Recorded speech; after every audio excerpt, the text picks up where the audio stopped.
नमस्कार मेरे प्यारे बच्चों, कैसे हैं आप लोग। उम्मीद करती हूँ आप लोग बहुत अच्छे होंगे।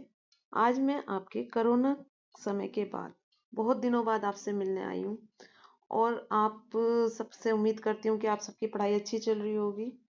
आज हम उसी पढ़ाई को कंटिन्यू करते हुए आपको कक्षा 7 का मुगल साम्राज्य, जो कि आपके एग्जाम के लिए बहुत बहुत बहुत इम्पोर्टेंट है और इसे करके आप बहुत अच्छी तरीके से समझ पाएंगे।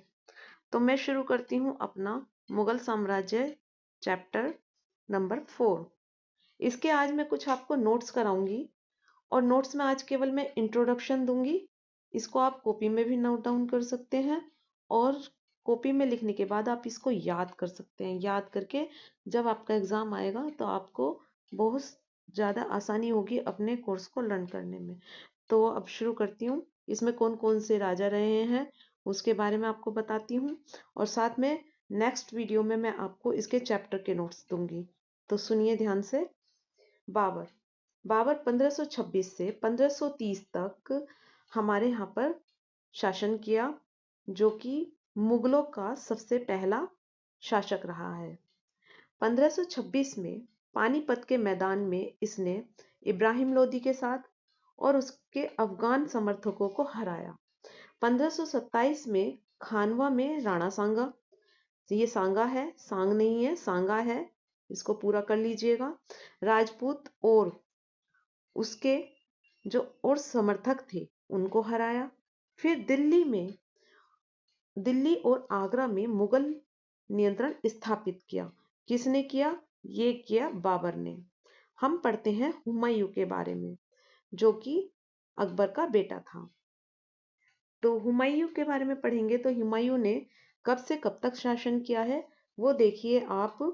इन्होंने किया है 1530 से लेकर 1540 तक।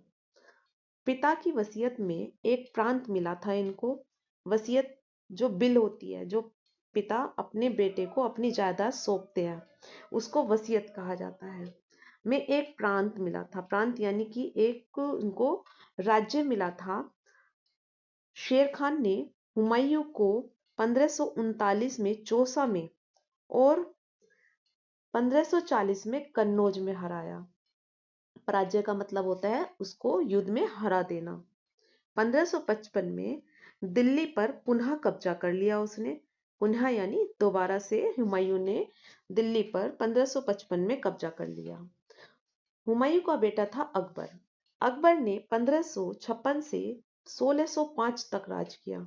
इसका मुगलों के समय का सबसे लंबा पीरियड राज करने का रहा है, जो कि अकबर 13 साल की अल्पायु यानी छोटी उम्र में अकबर सम्राट बन गया था। सम्राट यानी कि देश का शासक बन गया था। 1556 से लेकर 1570 के मध्य मालवा और गोंडवाना में सैन्य अभियान चलाए। अकबर ने बहुत सारे सैन्य अभियान यानी कि बहुत सारे सेना का निर्माण किया और बहुत सारे अपने अभियान चलाए और रणथंभौर पर कब्जा कर लिया। 1570 से 1585 के बीच में सैनिक अभियान शुरू किए। गुजरात, बिहार, बंगाल, उड़ीसा में भी इसने अभियान चलाए। अभियान यानी इसने अपने जो इसकी पॉलिसी थी उसके तहत इसने अपने राज्य को आगे बढ़ाने के लिए लगातार प्रयासरत रहा। 1585 से लेकर 1605 के बीच अकबर के साम्राज्य का विस्तार हुआ, यानी अकबर ने अपने राज्य का विस्तार किया। वह कहाँ कहाँ गया? उत्तर से पश्चिम कांधार, कश्मीर, काबुल, दक्कन और अहमदनगर, यहाँ यहाँ इसने अपना शासन को, अपने साम्राज्य को इसने बढ़ाया। अब हम आते हैं जहांगीर पर।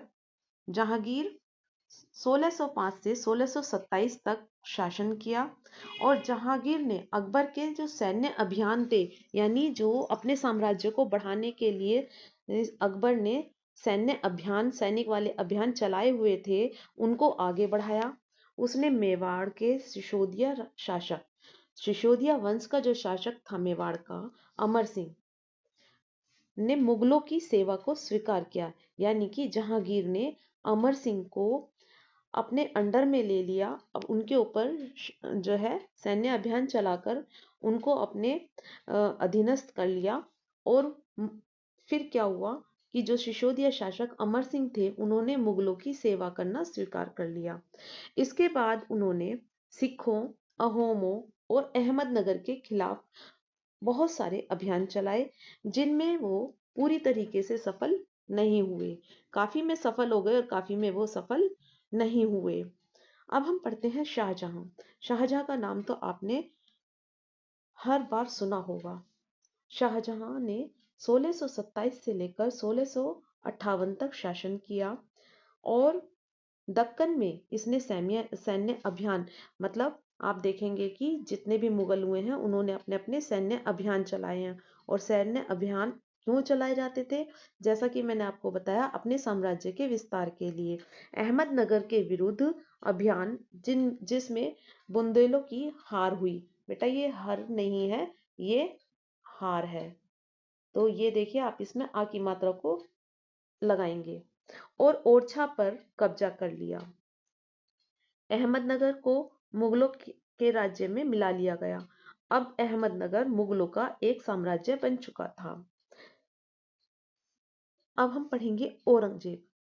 औरंगजेब 1658 से 1707 तक हमारे भारत में रहा। उत्तर पूर्व में अहोमों की पराजय हुई। मारवाड़ों के जो राठौर राजपूत थे उन्होंने भी मुगलों के खिलाफ विद्रोह किया। इसका कारण था कि उनकी आंतरिक राजनीति और उत्तराधिकार के मसलों में मुगलों का हस्तक्षेप। मुगल अपने साम्राज्य को बढ़ाने के लिए जो राठौर राजपूत थे में मारवाड़ के, उनके जो आंतरिक राजनीति थी, यानी जो उनका अपना साम्राज्य था, जो मारवाड़ों का साम्राज्य था, वो उसमें भी हस्तक्षेप करने लगे थे। और अब आप देखेंगे उत्तराधिकार वर्ड, उत्तराधिकार का अर्थ होता है कि अपने पिता की संपत्ति को बेटा ग्रहण करे। यानी कि बेटा अपने उत्तराधिकार में अपने पिता की संपत्ति को या उसके राज्य को ले। लेकिन इसमें भी मुगल अपना हस्तक्षेप करने लगे, इंटरफेयर करने लगे मारवाड़ों के बीच में भी। मराठा सरदार शिवाजी के विरुद्ध मुगल अभियान प्रारंभ में तो सफल हुए, लेकिन बाद में वो जो मुगल थे वो सफल हुए। पहले शिवाजी सफल हुए, फिर कौन सफल हुए? फिर खुद मुगल सफल होने लगे। अब हम पढ़ते हैं मुगल साम्राज्य। मुगल साम्राज्य 16वीं सदी के उत्तरार्ध में, उत्तरार्ध का मतलब होता है शुरुआत में, इन्होंने दिल्ली और आगरा से अपने राज्य का विस्तार करना शुरू कर दिया था। और 17वीं शताब्दी में लगभग संपूर्ण महाद्वीप, जो हमारा भारत जो है, संपूर्ण महाद्वीप, महाद्वीप यानी कि एक पूरा एशिया पर अधिकार प्राप्त करने लगे थे, कर ही लिया था। और उन्होंने प्रशासन के ढांचे और शासन संबंधी जो विचार लागू किए थे वो करने लगे थे। और बेटा इसके बाद हम पढ़ेंगे अपनी नेक्स्ट वीडियो में, पार्ट 2 में, क्योंकि ज़्यादा लंबी वीडियो हो जाएगी और आपको समझने में प्रॉब्लम होगी। तो अब आप इसको कंटिन्यू कीजिए और मैं आपको बताऊं कि ये आपके लिए बहुत हेल्पफुल है। और इसको आप वीडियो को पॉज करके अपनी कॉपी में नोट डाउन कीजिए, ताकि आपको याद करने में सावधानी से, बिल्कुल एक एक वर्ड को ढंग से करिएगा। इसमें जो एक दो मिस्टेक हैं, टाइपिंग करने में जो मिस्टेक हुई हैं मात्राओं की, तो उन्हें आप सही कर लीजिएगा। जैसे कि ये हार है, ये हर नहीं है, आ की मात्रा के साथ में रा लगा है। मैं यहाँ पे आपको लिख के दिखा देती हूँ। ये रहा हार, तो आप यहाँ पे इसको हार नोट कर लीजिएगा। और यहाँ पे देखिए, आप इसको सही कर लीजिएगा। सांग नहीं है, ये सांगा है। ठीक है बच्चों, अब हम मिलते हैं नेक्स्ट वीडियो में।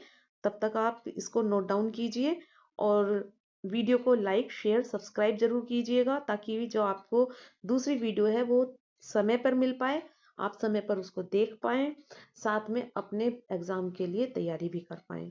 अब हम मिलते हैं नेक्स्ट वीडियो में।